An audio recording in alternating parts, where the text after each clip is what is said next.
Selamat datang di masa depan Indonesia. Sudah berkali-kali saya sampaikan bahwa kepindahan ibu kota negara ke Nusantara adalah bukan sekedar memindah gedung kementerian. Bukan itu. Bukan juga hanya pindah istana presiden. Bukan itu. Bukan juga memindahkan gedung wakil presiden ke Nusantara. Juga bukan itu. Bukan itu. Bukan fisiknya yang ingin kita pindahkan. Tetapi yang ingin kita bangun adalah budaya kerja baru, mindset baru, dan IKN sebagai basis ekonomi baru.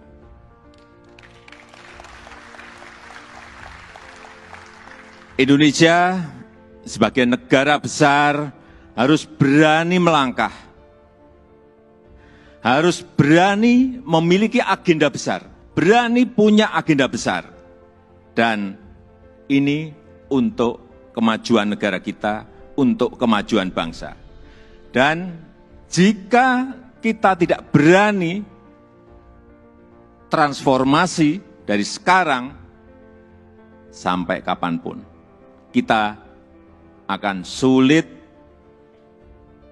jadi negara maju. Dan untuk keberlanjutan IKN Nusantara, ini juga sudah sering saya sampaikan, Bapak Ibu, sekali lagi, tidak perlu ragu, tidak perlu bimbang. Karena apa? Payung hukumnya itu sudah jelas. Payung hukumnya sudah jelas, yaitu Undang-Undang Nomor 3 Tahun 2022.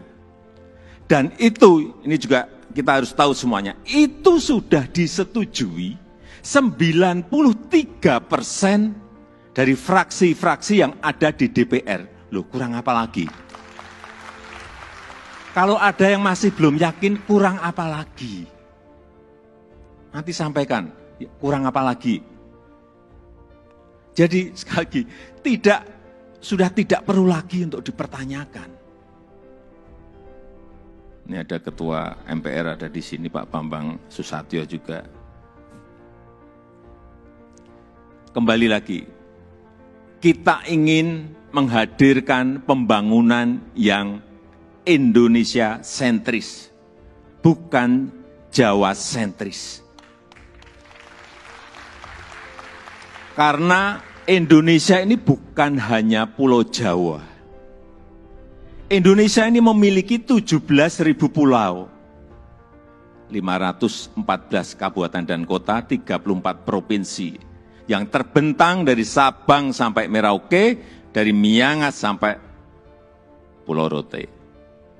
Dan ada tapinya, tapi saat ini 58% dari PDB ekonomi kita, dari ekonomi kita terpusat di Pulau Jawa, 58%. Kemudian populasi 56% atau sekitar 149 juta penduduk kita ada di Pulau Jawa, bermukim di Pulau Jawa.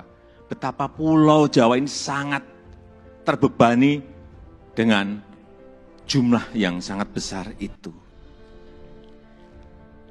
Itulah kenapa sering saya sampaikan, Indonesia perlu keadilan ekonomi. Sekali lagi ada 17.000 pulau, bukan hanya satu pulau. Perlu kesetaraan pembangunan, perlu pemerataan pembangunan. Ini yang ingin kita hadirkan, yaitu dengan membangun ibu kota Nusantara.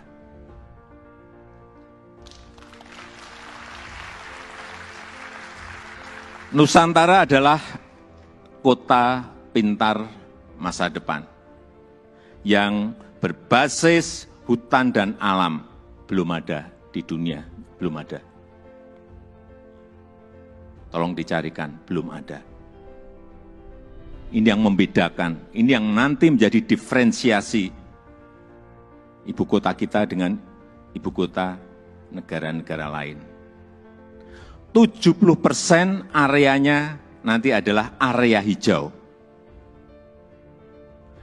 Lahan yang digunakan untuk membangun IKN, ini awalnya adalah hutan produksi.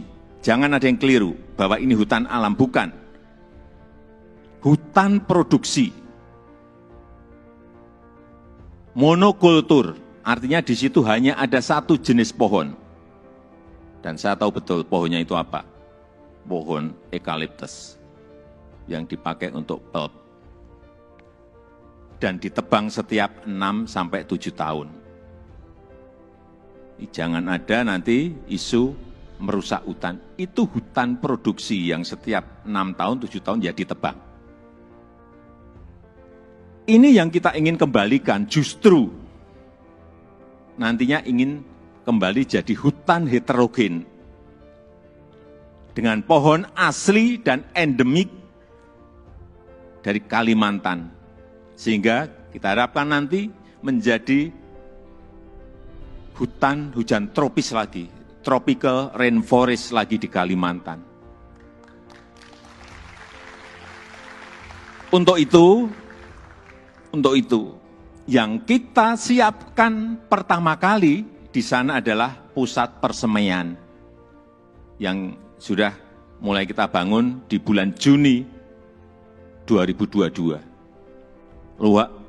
Luas lahan persemaian ada kurang lebih 16 hektar dengan embung 7 hektar. Kita harapkan selesai nanti di awal tahun 2022. Yang kapasitas bibitnya setiap tahun bisa menghasilkan kira-kira 15 juta bibit per tahun. Ini yang akan kita pakai untuk menghijaukan Kalimantan.